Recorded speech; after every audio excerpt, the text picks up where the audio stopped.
Hi, guys. Welcome back to Kingdom Political, where we do all kinds of reactions. Today, I'm going to be reacting to a speech by Representative Al Green during a Senate or congressional hearing. I'm not sure which one, but it's in regards to Charlie Kirk's death. I'm pretty sure, or unalivement, right? I'm pretty sure that unless you've been living under a rock, you know, here in America, it's something that we've been dealing with. There have been a lot of strong feelings on both sides. So I want to get into his speech, and then I'd like to know what you think about it. Okay? Here we go. Make sure you like and subscribe and cut on that notification bell. Happened on 9/11, the lives that were lost to terrorism. And then, Mr. Speaker, there's another article that I would call to your attention in the Washington Times. It is styled "Growing Left-Wing Violence, Blamed for Deadly Shooting." Mr. Speaker, I wish to address violence. I wish to address violence, and I wish to start by indicating that on yesterday, I published a tweet. And this tweet, Mr. Speaker, indicated in essence that this is the time for all persons of goodwill to take a stand against violence. And that persons should do this because Dr. King was right and his words are right today. We must all learn to live together as brothers, he said, I would add, and sisters. We must all learn to live together as brothers and sisters, or we will perish together as fools. I did not know Mr. Kirk.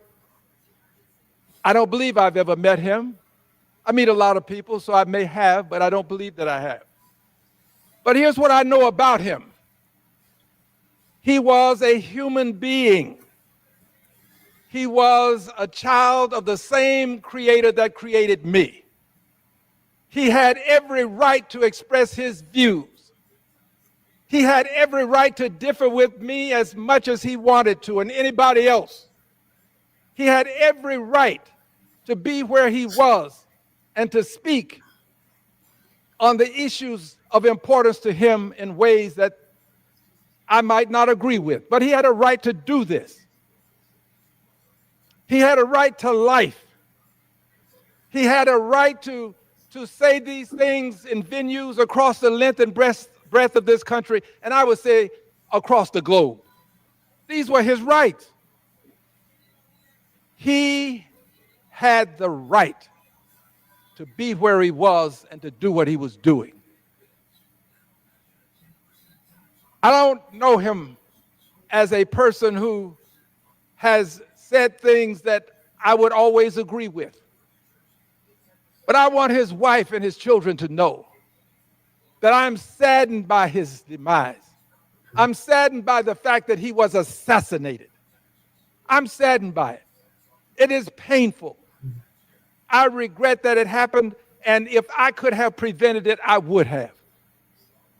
I don't believe that we should have a country that somehow would have people lose their lives, be assassinated, and then people gloat and celebrate an assassination. So I ask today, what did Mr. Kirk and the victims of 9/11 and the persons who have died in churches while praying, persons who were killed as they were praying in various religious institutions, children who have been murdered in schools, what do they all have in common? The one thing that they all have in common, and there may be others, is that they were innocent people. Innocent people. Innocent people going about their business. None of them were breaking the law. So this is bigger than any one of us or any group of us. It's bigger than any person's religiosity. It's bigger than where you happen to be at a given time. This is about the right to life and the right to speak freely. It's about what the Constitution affords all of us in this country, and about the necessity for every one of us to protect these constitutional rights.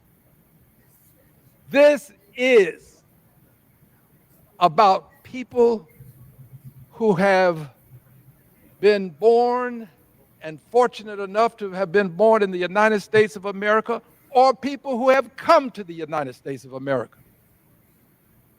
People who just happen to be passing through. It's about the right to life, liberty, and the pursuit of happiness, and especially life, because without life you cannot have the liberty and the pursuit of happiness. All of these people have in common the fact that they were innocent and the fact that they have lost their lives, some to terrorism, persons who came to this country to impose and inflict terrorism upon people, and some from terrorists within the country, some from people who were just crazed, some from people who were persons that should not have had the opportunity to have the type of weaponry that they had. But they were all persons who were innocent, all persons who had this right to life that I stand for. And so today, I believe it appropriate that I first say a prayer. And then after the prayer, I'd like to make some comments about current circumstances. I don't ask everyone to pray with me.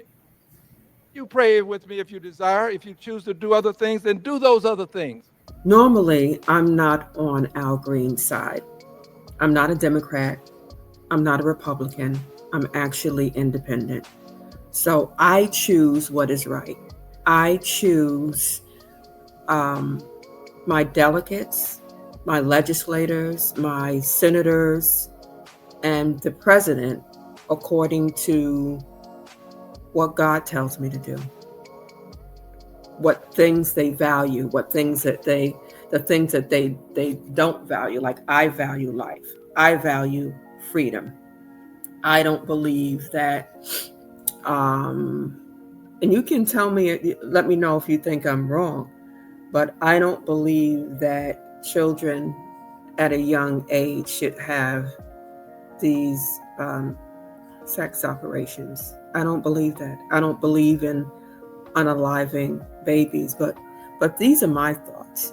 But I just thought that that it was pretty telling. I thought that it was respectful, and I thought that Representative Al Green, and he seems to be one of a few of the Democratic Party that's come up and has actually spoken against this, against what happened to Charlie Kirk. And I appreciate that. And I believe that this is what our legislators are supposed to be and do. All of the legislators that we have are representative of their constituents, of each state, of districts, of neighborhoods. They weren't elected there because of their own opinions of things. No, they were elected there by the people. So you need to do what the people have called you to do. And you have people from different sides, different opinions. They're representing different people. Some people are representing the gay community, the trans community, and you have others that are representing conservatives and Christians and Muslims, whatever your ideals may be and your methodologies may be. And that's what makes this country great. That we're able to have our own ideas, our own intentions, the things that we, desire to do, the life that we plan on fulfilling. And we elect these members of Congress and the Senate to go and represent those things so that we can do the things that we desire to do. And so to have these people, these factions arguing with one another, Democrats, against Republicans, when laws need to be passed, sensible laws that would profit both the Democrat and Republican constituents.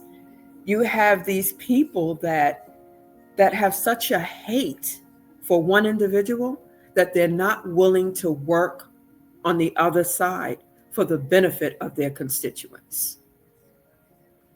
And sometimes they actually work against them. And I just, I did, for the life of me, I can't understand it. But I'm so appreciative that this representative is actually getting up and probably going against the sense of, his party in doing this. Hey, and he said, hey, I'm a thinker. And this is the same guy who will get up there time and time again. I think he's put up at least 3 impeachment articles against President Trump. Okay, but this is not about the president.